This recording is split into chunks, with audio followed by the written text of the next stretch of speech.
Okay, folks, I believe we should be live now. If you want to post in the comments the live chat so I can know for sure, that would be awesome. But I believe we're live at this point, so let me get some confirmation on that and then we'll get started.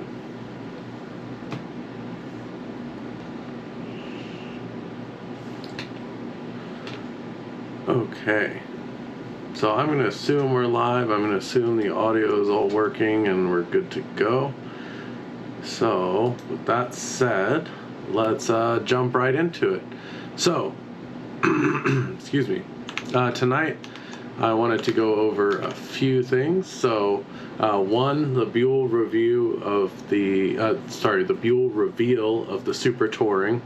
We're a little late on that. That came out during Daytona Bike Week, but I want to cover that. I want to also cover the Harley Nightster release, which we're also a little late on, but I think we're good there. Like, we'll have some interesting commentary on that and get to see what that's all about and compare it to the Sportster S. And then we'll check in on Norton Motorcycles. I was curious the other day, so I looked that up and I thought, hey, let's go look at what they're up to these days. So let's jump over to the Buell site here and look at their page for the Super Touring. So last time we were here, they had these same CAD renders, and it looks the same. They've now revealed the bike, and they have not updated this with the actual photos. That's pretty disappointing. Let's go over to news here. Current and future products get standing ovation at Daytona. Okay, maybe. Let's see if there's a picture here. It's like a press release. I don't want to really... he said, thank you, and now it's back to work. Whatever. Seems like a lot of nothing, still no pictures.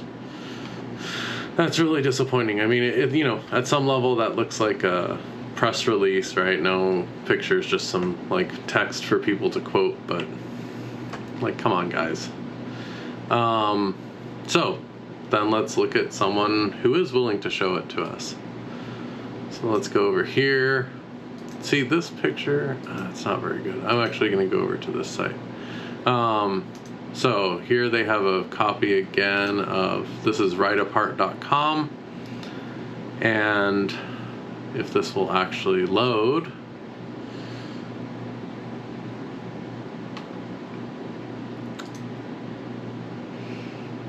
Come on.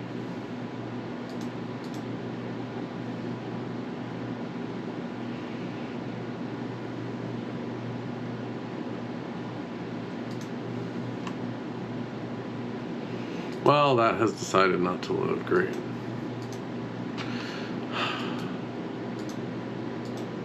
Well, there we go. So, there's the Buell Super Touring. I think this is really disappointing.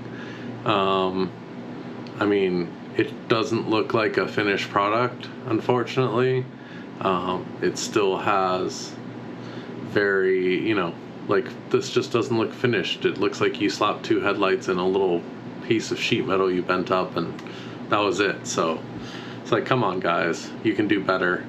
And most of this just looks like the 1190 stuff, right? So if we go back here, 1190 SX, it's the same bike, right? Like, what have they actually changed? They've changed the headlights. Have they even lifted it up at all? Is it even higher? It's hard to tell, but maybe they've lifted it a little bit, and they put some hard cases on. Like, guys, this is not what it was supposed to be, right? This is not even the Buell Ulysses, right? So it's like, you've done this in the past. even if it's not you exactly, right? But you know the formula, you know what people would be expecting, and this is just not it. So I think this, as much as they said they got a standing ovation, this is a disappointing offering, especially with what Triumph is offering, Harley is offering. These are real contenders, and this is just not it, you know? So I think that's a big disappointment. I think we just need to call it there. Like, maybe when Buell actually wants to put it on their website as more than a render, more than this, we should cover it some more. But it says production's planned for late 2022, delivery estimated early 2023. Well, maybe you guys need to finish it and then release it, right? Like, look at the tires. This is such a disappointment. This is supposed to have these, like, more knobby, wider tires. This looks a lot more finished, although it's still ugly. You know, this had some potential, I think, and then you look at what they actually release, and it's just like, it's so disappointing. It's, you know, it's got street tires. It's got no clearance to here. Yeah, look, the mudguard was supposed to be gone and different. It's like, this is a disappointment. So I think with that said, on that disappointment, let's go look at the Harley Nightster. So this is the newest in the new Sportster family, right? So you've got your Sportster S, which is, I think it's like a 1250 or 1275. Let's see.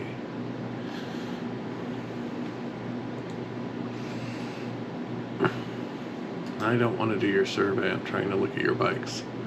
1250. So it's got the Revolution Max 1250T. And then if we go over here to the Nightster, this is going to be, I believe it's the 975. Yeah, so this is the 975T Revolution Max. So similar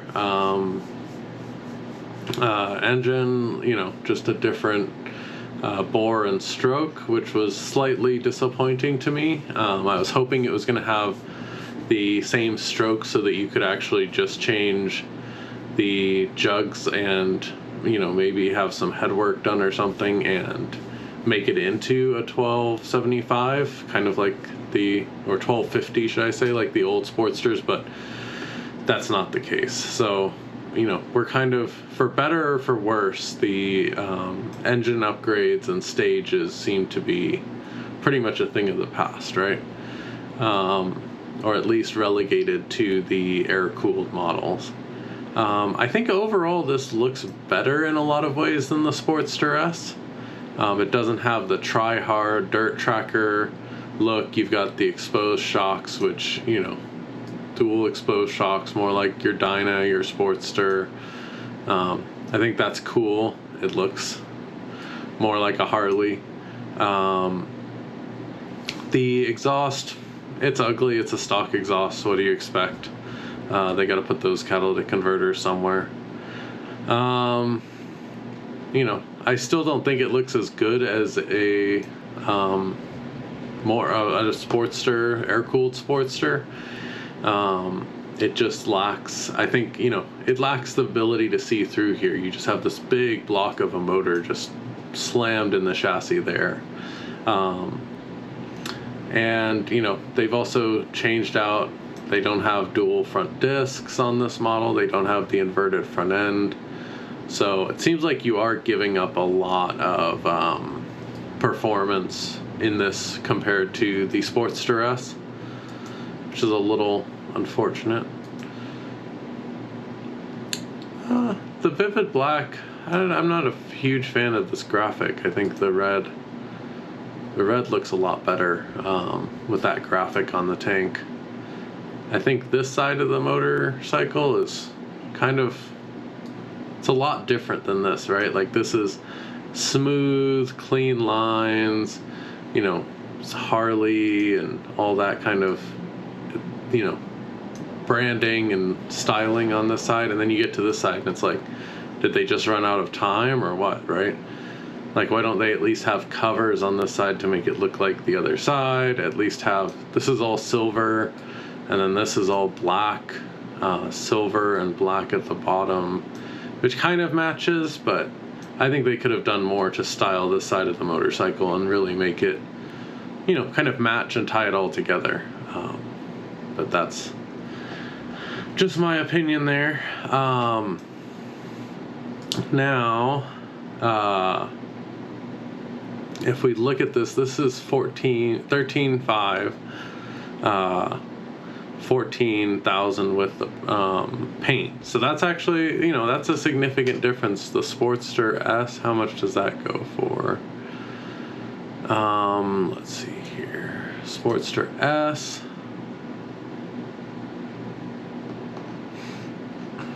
So, oh, okay, so 15.5. I thought that was actually higher. So you're saving about $1,000. I mean, the problem is, right, like, the styling of this bike I like, but for the extra $1,000, I'd go for the inverted front end, the extra, you know, 30% of more displacement. So that's, you know, it's a hard sell. It's hard to really, you know, lose all that for $1,000. Like, that's not going to be much on your monthly payment, right? So I think you're better. I mean, personally, like, if I was going for performance, I'd go the Sportster S. If I wanted it to look good, I'd go for the Nightster here. So, I mean, I guess that's the, that makes sense, right? They're going to have you trade it off. So, let's see what they call out for features here. Airbox cover. Most obvious resemblance to its Sportster lineage is the shape of the airbox cover, which shares its profile with the classic Sportster Model E fuel tank. Really? Like,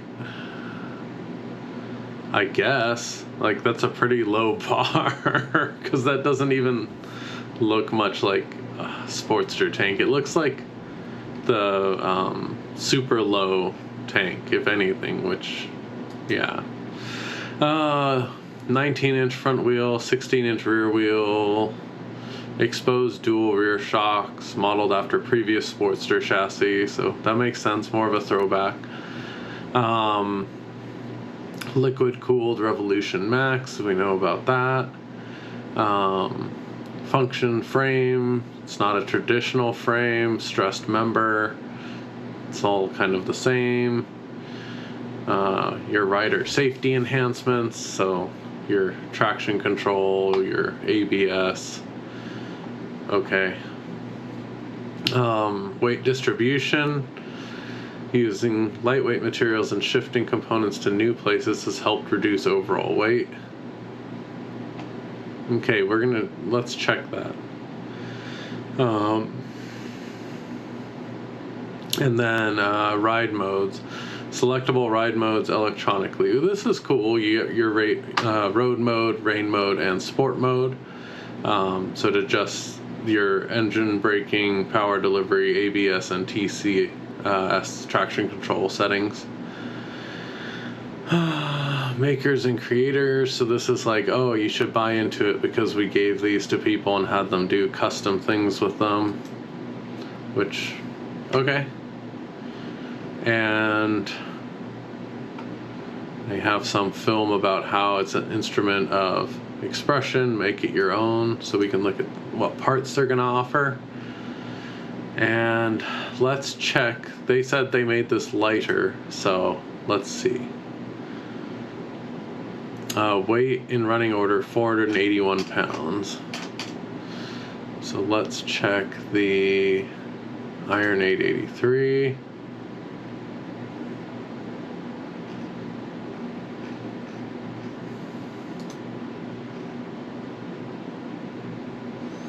£564. So they're right. They did make it lighter. So that's good. I mean, that and more performance is, you know, definitely a step forward, right? We can't deny that. Even if we say maybe the styling isn't our favorite, right?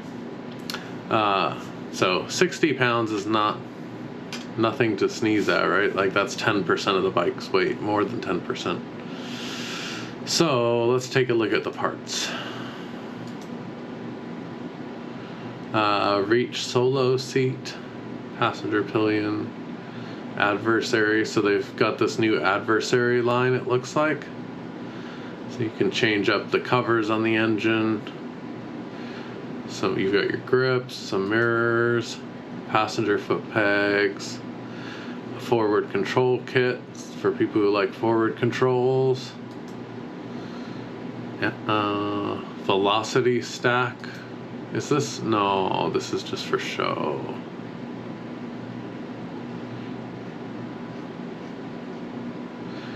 Add the look of wide open performance with this hot rod style side draft intake.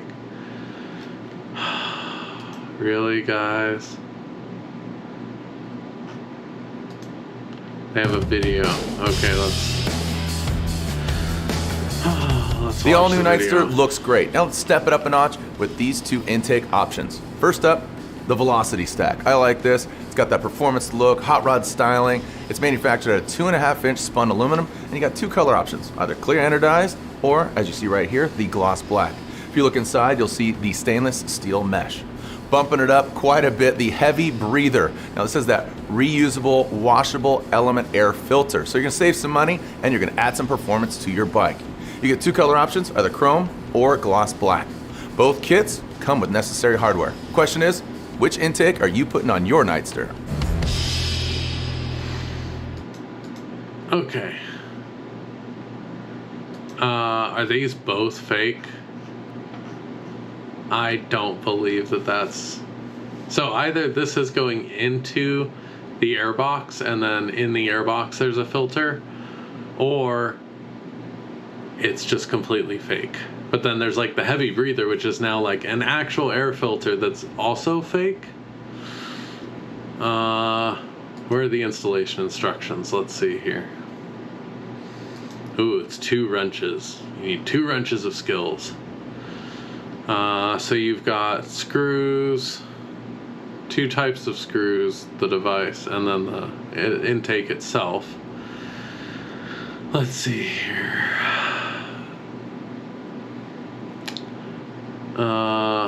Remove the OE right side valley cover. Pull cover off and discard. Just throw it away.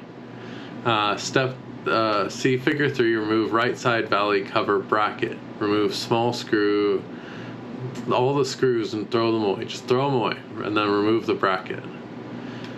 Now the right side valley cover is right there. Ooh, interactive image.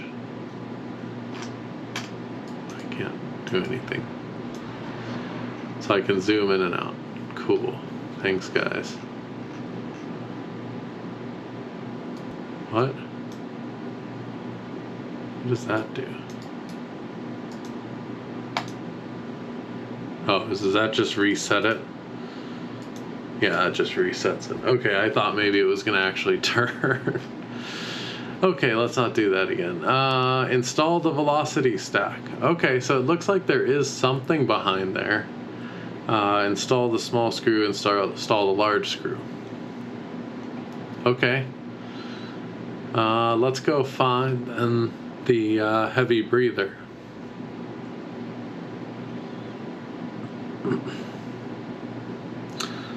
Chin guard. Pretty cool. What, that doesn't exist? Okay. Well, let's see here. Harley heavy breather Nightster.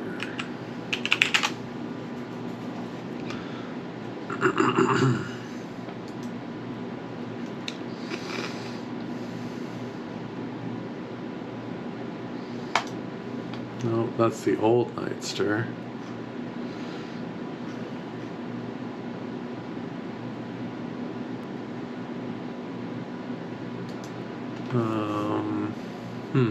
I'm starting to have my doubts here. This is Softail stuff, so that's not it. Let's go back here. Velocity stack. It's a new arrival, so they haven't finished the other one yet, which is unfortunate because I wanted to. Oh, hold on. They're the heavy breed. Anyway, I don't know. This doesn't make a lot of sense to me. Okay, so now this forward-facing exposed element air cleaner sure to turn heads at the starting line, featuring a chrome elbow and exposed high-flow filter. The performance feel is unmistakable. So we've said absolutely nothing about performance. We've just said the performance feel. Says that it has a washable and rechargeable filter element. Okay, let's see the installation instructions.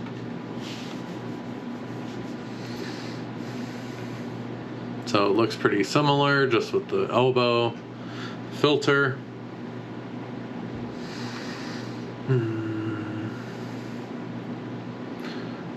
Prepare. Note, air filter is located inside air box assembly. Remove and discard the original air filter. Okay, so the velocity stack is functional then, it seems like. Reassemble the air box assembly after discarding the OE air filter. What's interesting there to me is how is it going to seal? Because normally the filter gets squashed down and that performs, the sealing in most air boxes. But okay, maybe it works. You bolt it up, all that good stuff. Okay, that's lubricate the seal with 50-50 distilled water and isopropyl alcohol mix. Interesting. So let's see now. Oh, that just takes us to the same thing. But okay, so there are interchangeable, but I wonder if this filter is not going to be more restrictive and smaller than the stock OE element. But anyway, interesting. So they are doing a little more customization and, hop up parts that would ordinarily be considered like a stage 1, right?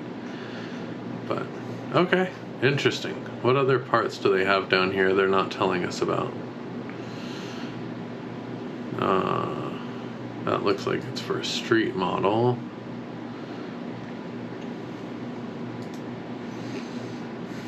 This is all big twin stuff, it looks like, or Sportster, old Evo. Now, does this fit? Check fitment. 2022 Nightster. Is it? No, it's not for that. What does it fit? Oh, this is a V-Rod air filter. Okay. Well, I guess there are only those two, really. Anyway, so there are more parts. They're working on that. It looks like they're kind of bringing that stuff out here. So let's go over and watch their video for the Nightstar Reveal.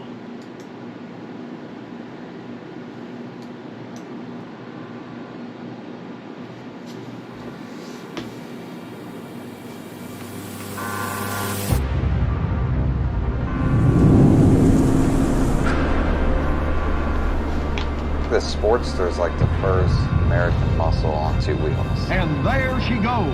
Harley-Davidson's racing team perfected the bike. The fastest man has ever gone on two wheels. Slide you to the back of the seat. Harley-Davidson acceleration.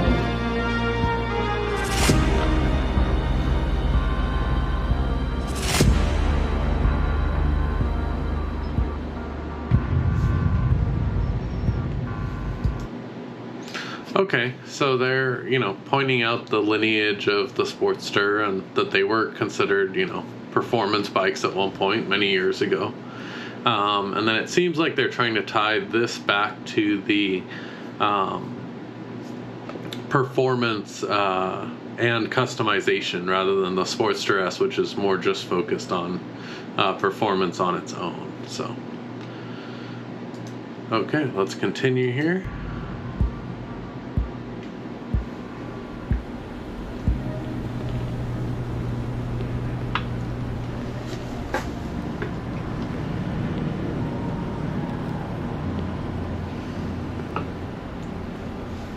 It's a lot of Harleys.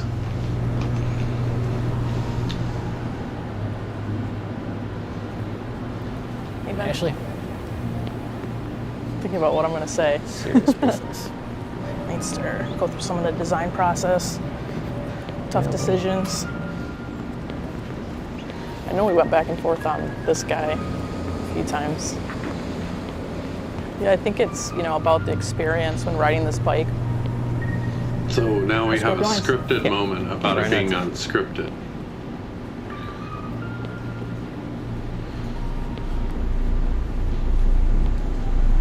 What's up, guys? Hey, Kyle.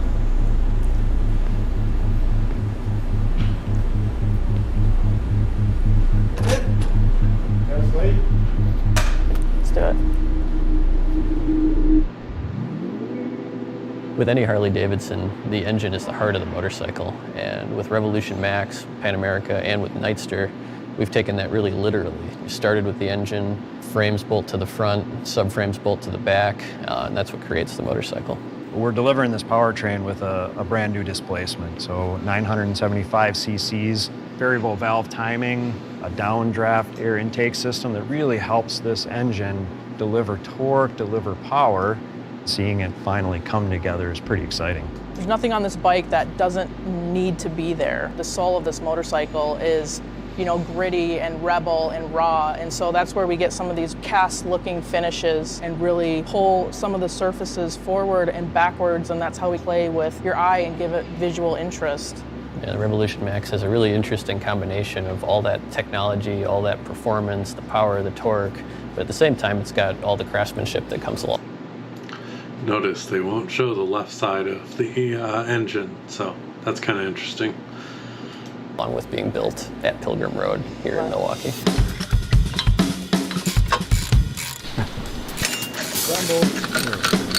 The weight of the new Nightster is 485 pounds. That's nearly an 80-pound reduction over Sportsters of today. Pull it up off the kickstand, you'll feel how light this is, and as you ride down the road, the handling that comes with it, those two come together and they really make for a rocket ship of a motorcycle once you throw your leg over this. And one of the biggest challenges with Nightster was trying to cram this beast of an engine and fitting that into something that's recognizably Sportster, that has that iconic silhouette that millions of people around the world are familiar with and know and love.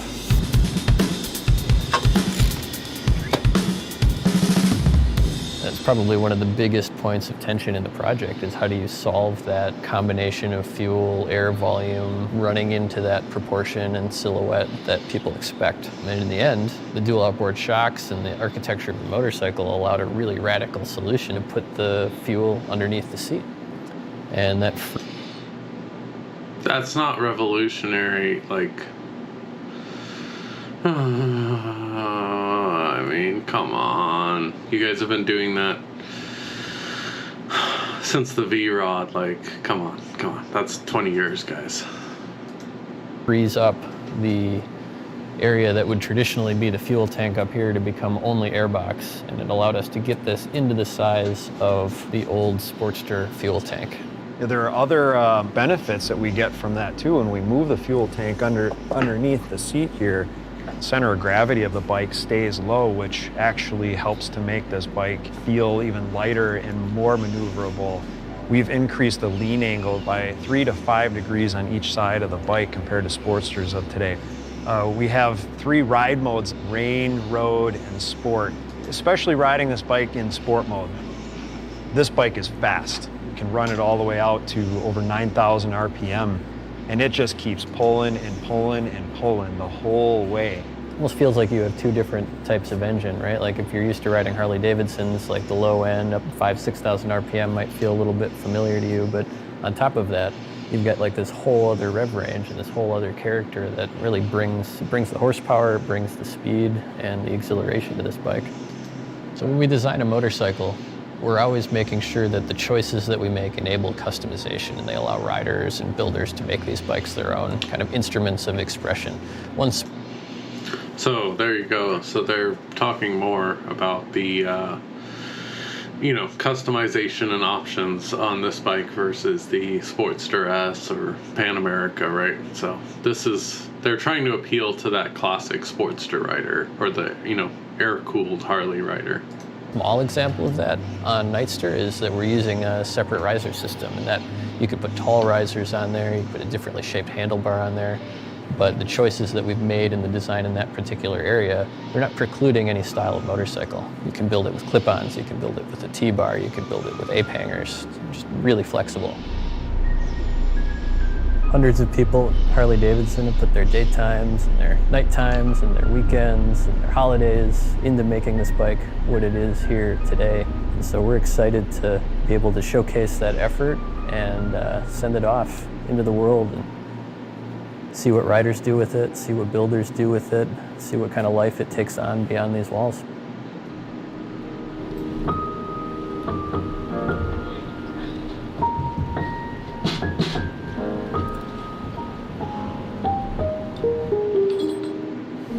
All right.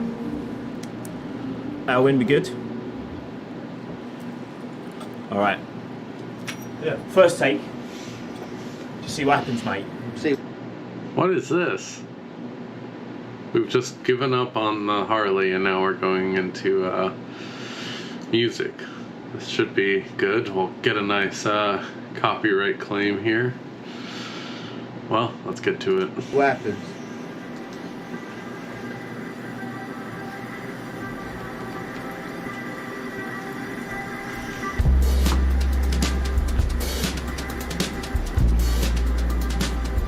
Nightstar music. I don't think anybody buys a Harley Davidson just because it's a motorcycle. I think it's because Harley Davidson is an emotion. Are these going to be the custom? I spent 25 bikes? years working on Harleys. A lot of them are Sportsters. But it's not just about the motorcycle, it's the vibe, it's the community. It's now my work, it's my life. My first Harley was a Sportster. My girlfriend's first Harley was a Sportster. First Harley I raced was a Sportster. It's versatile. They're a great canvas for custom builds as well. And now we've taken it to the next generation of the Sportster. And now I've got to redesign it. I mean, the good thing with custom building, there's no right and wrong. It's like art, it's all, down to someone's opinion. I kind of know how the bike is finished before I lay my hands on it. So I try to visualize a lot before I start. Going over ideas, back and forth, stand back, have a coffee, have another look, and I'm building in my head. I like to take a bike, strip it back to kind of what we have here, and then you can see the bones of everything. What you can sacrifice, what you can move. There we go. So just try and break that off.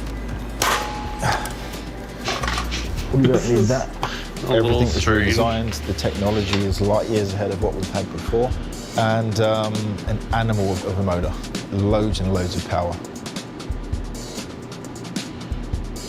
It's very different to any sports that we've ever seen, but when you take everything off and you look at the bare bones, the chassis, the motor, the swinging arm, the wheels, it's very much a Sportster.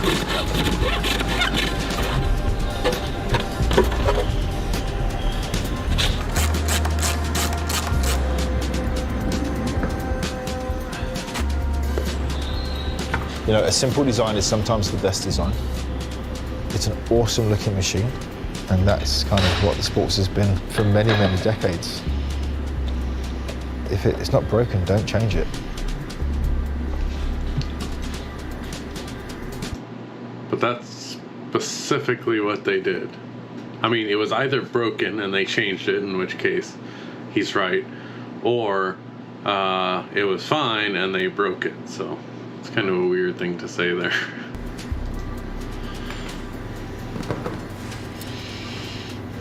So he's changed to an inverted front end, he's put spoked wheels, looks like double front discs.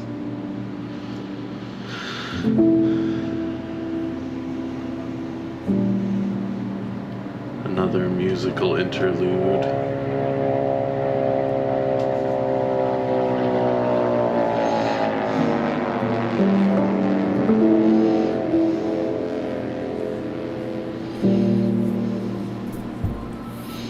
Cool to see the Perowitzes in this. I don't think of work as work. You know, this is just a way of life. It's what we do. I mean, my dad and I eat, sleep, and breathe motorcycles. Good afternoon, Perowitz.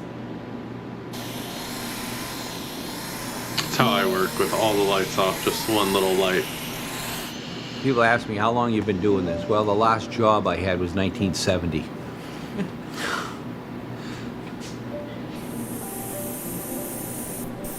Yeah, we definitely like to be noticed. We like to stick out. But it's a nice bright color, and everyone will say, oh, which one's Jody Perowitz's bike? Oh, the teal one. Oh, I saw that one. I hope that when I'm my dad's age, I still love what I do. Because he's still after doing it for 50 years. He's still here every day. I can tell the consistency of this paint, how long it takes before the stream turns to a drip.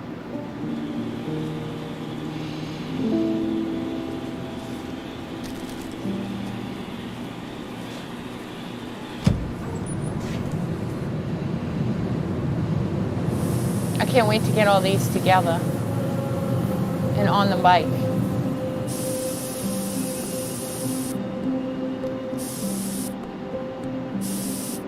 People say that this is magic. It can transform something into artwork.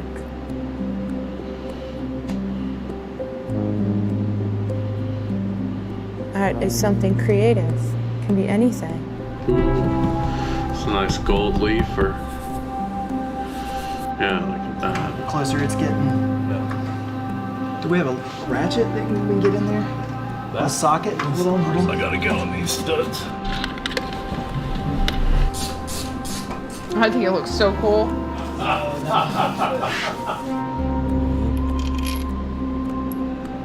Another O-ring, and then the spacer.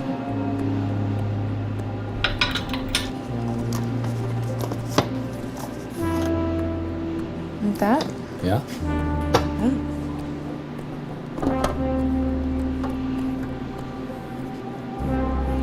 It should be out. No.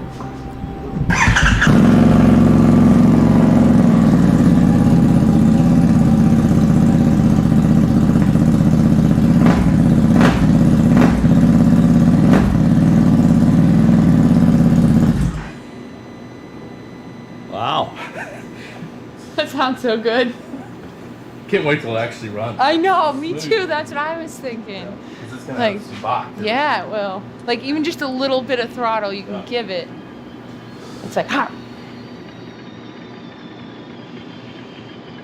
Okay. Execution.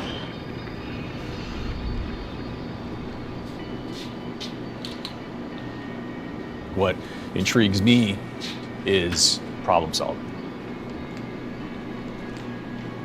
I think of it as like a creative engineer. And thinking like, oh, that can't be done, and then figuring out a way and making it happen. You know, typically when I start a build, I will literally spend more time staring at it than probably the time I spend executing it. There's a lot of different equations that need to work out in order to move forward with an idea. What I do, I think, take pride in is being able to build something that I know can handle on the track. Whenever I think of a hooligan bike, I think of like an older sporty somebody picked up pretty cheap, found in someone's garage or dug it out of grandpa's barn or something. A few modifications to it and then get out there and run it on the track, you know? That's sort of the whole concept with this. After staring at this new platform for a while, it just kind of lent itself to moving in that direction. I just think it's got more classic lines. It's more traditional Sportster. So that's kind of where we're heading with this deal here. All right, so check this out. This is going to be the yellow, which is going to be our secondary, but pretty much our primary color. This will be right black. Dude, even Yeah. if we just, right, that's good. Yeah. That's gonna work. I wonder what they're doing about the If you left ask side of the any motor. custom builder out there, if there's one particular thing on a fully custom build, what really sets a lot of these builds apart, I think a real true custom exhaust does a lot.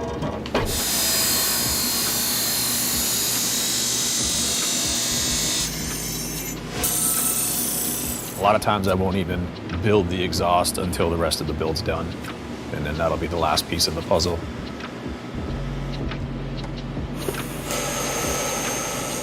If the lines didn't quite line up the way I wanted it to in this exhaust, I'd probably be rebuilding it. Yeah, making a new one. But lines, yeah. I don't like to build things It's a that nice exhaust. I know aren't gonna last. I've got a few guys that ride really, really hard, so I know that we need to put some of the best equipment that we can on their builds because they need it. They're gonna utilize it. To me, that's where it's at. That looks pretty good. Didn't sound great, but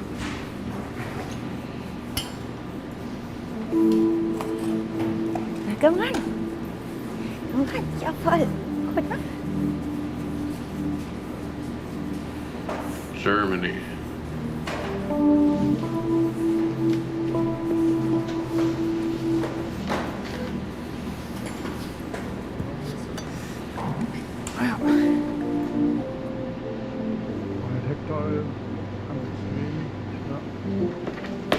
Also ich finde hier dieser Bereich. Oh, yeah. That's a big improvement. Das ist jetzt 1. Ja. Jetzt ist das 1. Trotzdem glaube ich Fahrer,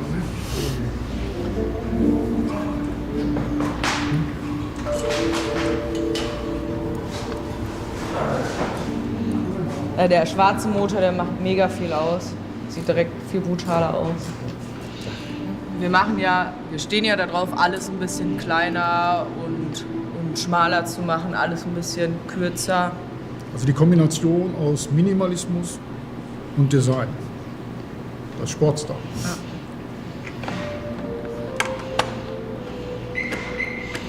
Oh, yeah. That's like a Euro look.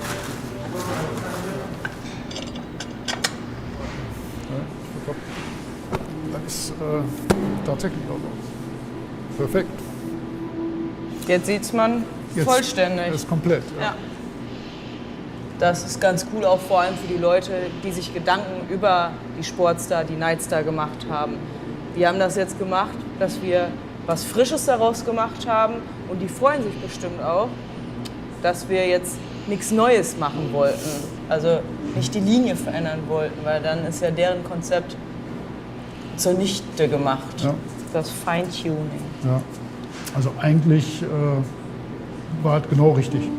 Ja. Und es ist halt auch eine Kunst, weil du musst ja dieses moderne Paket auch wieder, they didn't really do du much musst to ja auch the eine left klassische side Linie still. geben. Ja.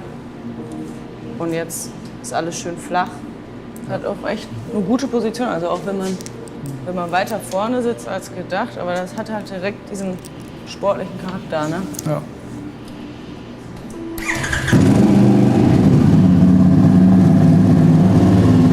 That sounds good. Perfekt. Wow. Ja. Monster. Das ist geil. Geil, ja. Jetzt müssen wir nur noch fahren. Anyone else?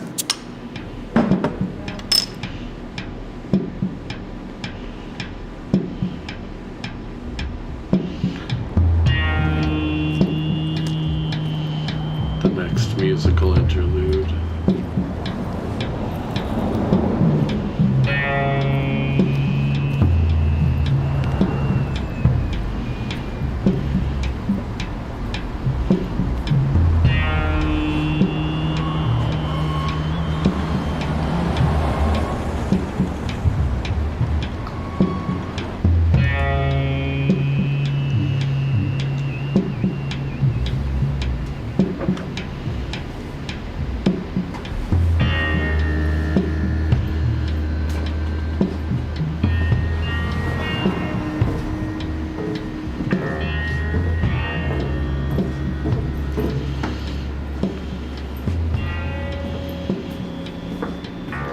see what the Japanese take is on the bike.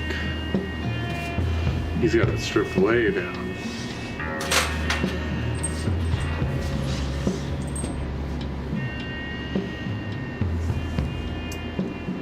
カスタムオートバイのカスタムビルダーになったのは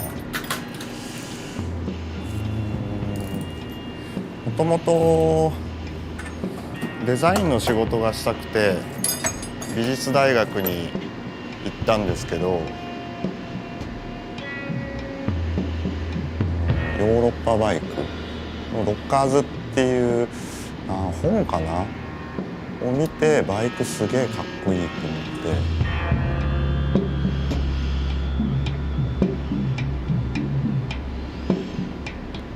それがあんまり肌に合わなくて、面白くなかったんで、その時にずっとバイクに乗ってて、オートバイをカスタムするっていう仕事を知って、それでビルダーになりたい、カスタムバイクを作る仕事をしたいと思って、この仕事をやっています。カスタムするバイクで一番うちっていうか僕が大切にしてるのはもう全体のバランス。やっぱ一個一個のパーツがかっこよくても、もう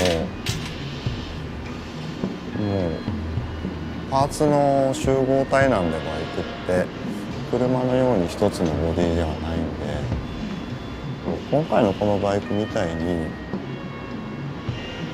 アルミを叩いて作ってるんですよね。でそうなると一人一人その同じものを作るっていうよりか個性みたいな、何でもそうだけどリンゴを100人描いたら100通りのリンゴが、それとバイクも一緒だと思うんですよ。This could be really cool.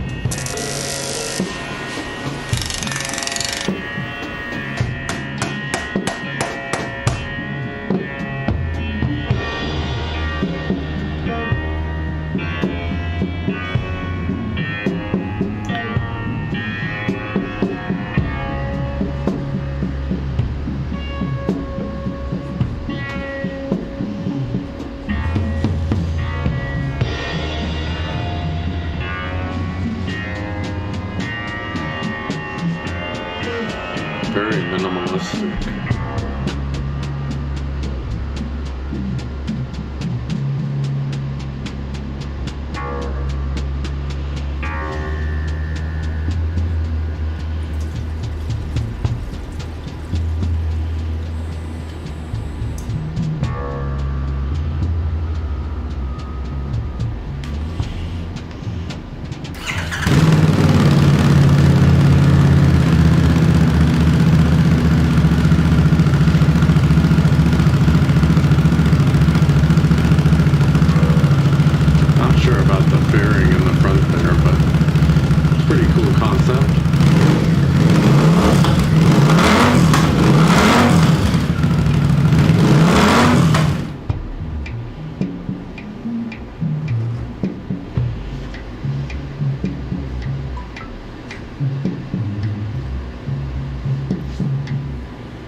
It felt good. Yeah. I had a really nice time. That was nice. That was a really nice time.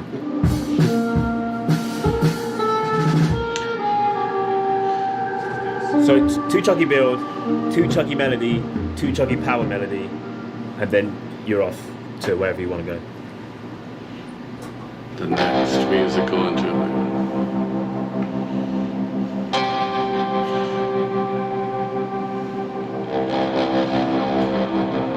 Buy this bike for its performance, but don't use it because that would be illegal.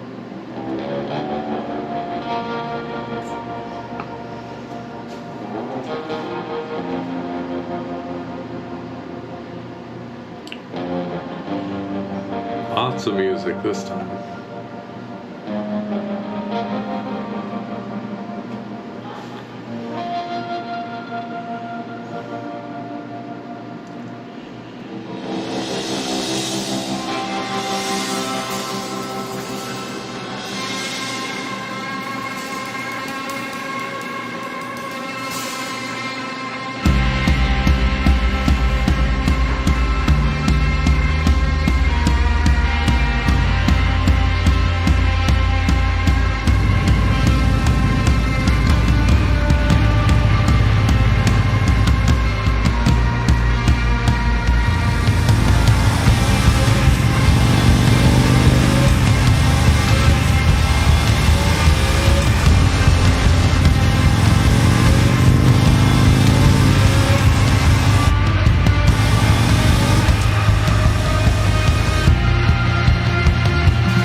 Oh, so that's what the whole instrument thing is with the music.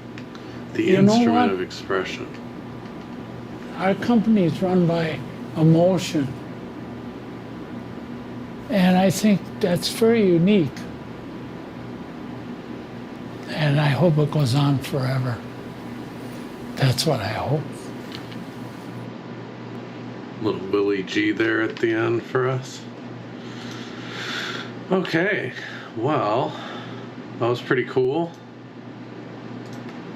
So we got to see their reveal video. So yeah, kind of what we thought, right? They're trying to go for that more customizable performance sort of image, and we'll see. I really think dressing up the side of the motorcycle is going to be a big boon, really go a long way.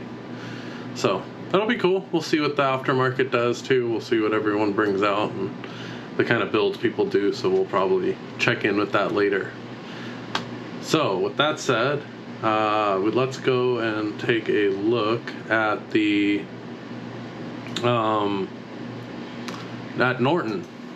So Norton Motorcycles, I hadn't heard anything in a while, and I know they had gone through some like bankruptcy and like receivership or something. So I thought, hey, let's go take a look and we'll see what they're offering. So it looks like they have two models, a V4 CR and a V4 SV. So the V4 CR, maybe that's like a cafe racer. It's got like super low bars.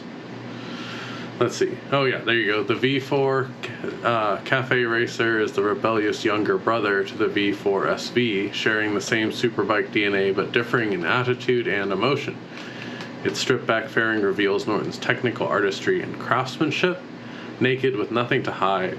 And while the V4 CR embraces nostalgic design cues and Norton character, it's all about the present moment, a modern incarnation of the past. Disclaimer, it's a prototype and therefore some details may change. The specification will be included in this page when finalized. So this is, once again, like a concept, looks like a render, right? So I guess we take that with a grain of salt and knowing what Buell did. Not the prettiest bike ever, I would say, especially for a, you know, like cafe racer, right? You'd think there'd be more open, you'd see the engine a little better, but okay. The re-engineered V4. With the same engine as our re-engineered V4 SV, this cafe racer is in a league of its own. There's a level of sophistication that matches its performance, every detail naked on display, revealing Norton's renowned artistry. Not only do the front air intakes give the V4 CR an aggressive attitude, but they also interact with the bike's engineering, controlling the air around it, amplifying its dynamics. Okay. Well, I guess it's a V4 then. Just don't see much of it. High quality materials, carbon fiber fuel tank and body panels. Developed in-house V4 1200cc 72 degree liquid cooled engine. Strong components, polished build aluminum swing arm and frame. Ooh. That is pretty. That's a pretty, I guess that's the swing arm. It's got a single-sided swing arm. Yep. That's pretty. The modern incarnation. Blah, blah, blah. More marketing. Still a prototype. Okay, you could register. Now they said this is the V4 SV, so this is the, it's got the fairings and everything. Similar bike it looks like though, right? Similar lines and everything. Maybe better shocks, maybe better forks and stuff like that. Did it not? Oh, there you go. Okay, this is the V4 SV. So, seems similar. They're using a lot of the pictures. They claim it engineered by Norton to produce 185 horsepower out of a 1200. That's impressive. Seat height 836 millimeters. I don't really know. I don't have a good feel for what that means. 125 Newton meters of torque and 1200 cc's. I mean, it's beautiful, but it's not quite what I was expecting, actually.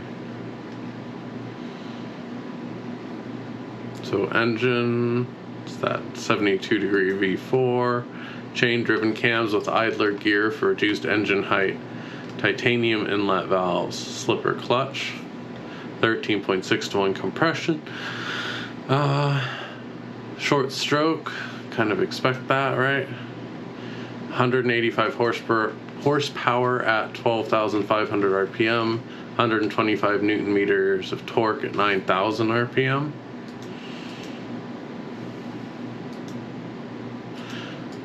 What is that? Fuel tank is under the seat. Chassis, aluminum tubular, aerospace 5-axis CNC machined outriggers and headstock. Okay. 2 330mm floating discs, Brembo monoblocks, like beefy stuff. Öhlins front fork, fully adjustable rear suspension, Norton bespoke fully adjustable rear shock, another Öhlins. Engine modes, wet, road, and sport, so it's got different ride modes. Lean angle sensitive traction control using 6-axis IMU, 6-inch display with rear view camera functionality. Interesting. Full quick shift system with auto blipper, ignition, keyless. Cool. So once again, it's register your interest, right? So you can't, it seems like you can't buy this right now. But it seems like this is an actual bike. I thought there was, well, they've got racing, a bike that they're racing. So maybe this is also just renders. So I figured we'd check out the Wikipedia page and see what they have to say. So this is what I'm more familiar with when this was going, these bikes were coming out. But let's read here. So it says the Donington Park revival. During the late 1990s, Kenny Dreer of Oregon, U.S. evolved from restoring and upgrading commandos to producing whole machines. He modernized the design and in the early 2000s intended to produce the 961 Commando, but then suspended operations in April 2006. After 15 years of U.S. ownership, the Norton brand was secured by Stuart Garner, a UK businessman and owner of Norton Racing Limited. Garner established a new 15,000 square foot Norton factory at Donington Park to develop the Dreer-based machine. The new Norton is a 961cc air and oil-cooled pushrod parallel twin with gear-driven counterbalancer and 270-degree crank. Concept pioneered on the Yamaha TRX 850. So that's very similar to what Triumph's doing, right? You know, some slight differences, but you know, it's air and oil cooled, parallel twin, gear driven counterbalancer. It's pretty much the same deal. The machine is single seat roadster styled after the earlier Commando models, has a claimed rear wheel power output of 80 horsepower, giving a top speed of over 130 miles per hour. The new operation at Donington Park began limited production of a motorcycle based on the Kenny Dreer 961 Commando. The new motorcycle only shared the outline of the Dreer bike. All aspects of the motorcycle were redesigned in order to move into production. An updated and revised version of the rotary machine, first produced in the 1980s, is also being developed. The company logo was altered by doing away with the double crossing of the T, in use since 1924, thereby honoring the very first configuration of the identity designed by James Norton and his daughter. In January 2011, it was announced designer Pierre Terlaunch had departed Piaggio/Moto Guzzi to join Norton. In August 2011, UK Minister Vince Cable announced that the government was underwriting a $7.5 million bank loan to Norton. to promote secure cash flow for their export sales. Garner responded that this finance would allow Norton to double annual production from 500 to 1,000 machines. The company went into administration in January 2020. On 17th of April 2020, it was reported that India's TVS Motor Company had acquired Norton Motorcycles in an all-cash deal. In the short term, they intended to continue production of motorcycles at Donington Park using the same staff. Citation needed. So that doesn't look like it actually happened. And looking at this bike, they claim they're still producing it. Let's see if we can.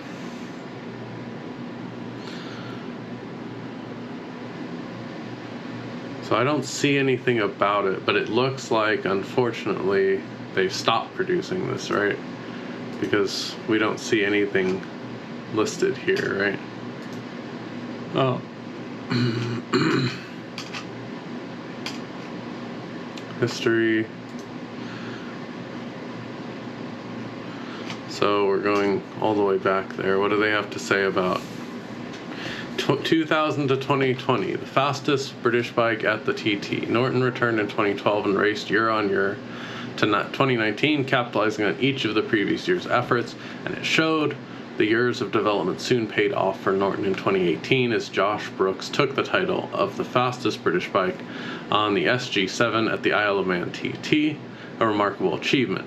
In the year that followed, Norton entered the lightweight category and raced the Norton Superlight, coming away with an 8th place finish with TT lap record holder Peter Hickman at the helm.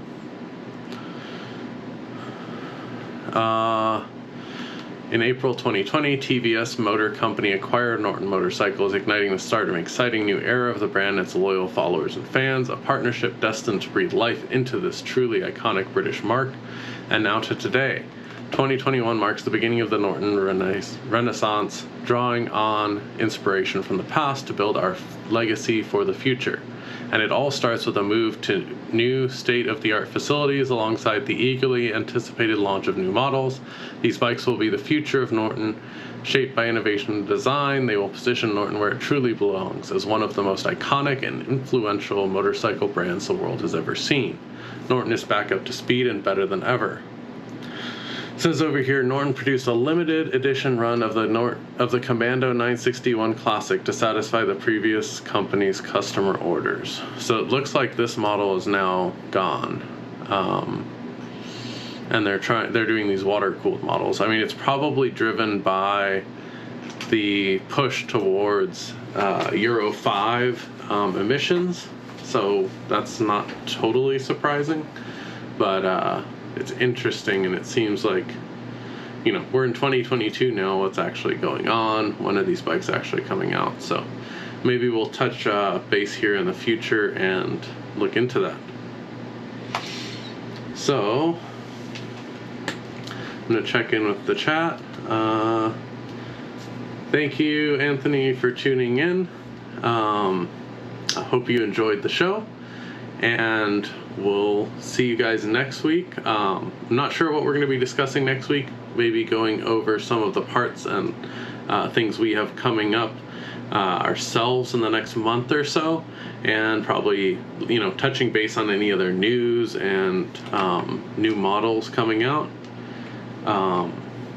Anthony says that that's a shame, but we can hope for new models in the future. I think that's regarding Norton. Yeah, I agree. I mean, it would be nice to get more of a traditional Norton bike, more like what Triumph's doing, with that, you know, conventional looks, and more of like the modern classic, so to speak. So we'll see.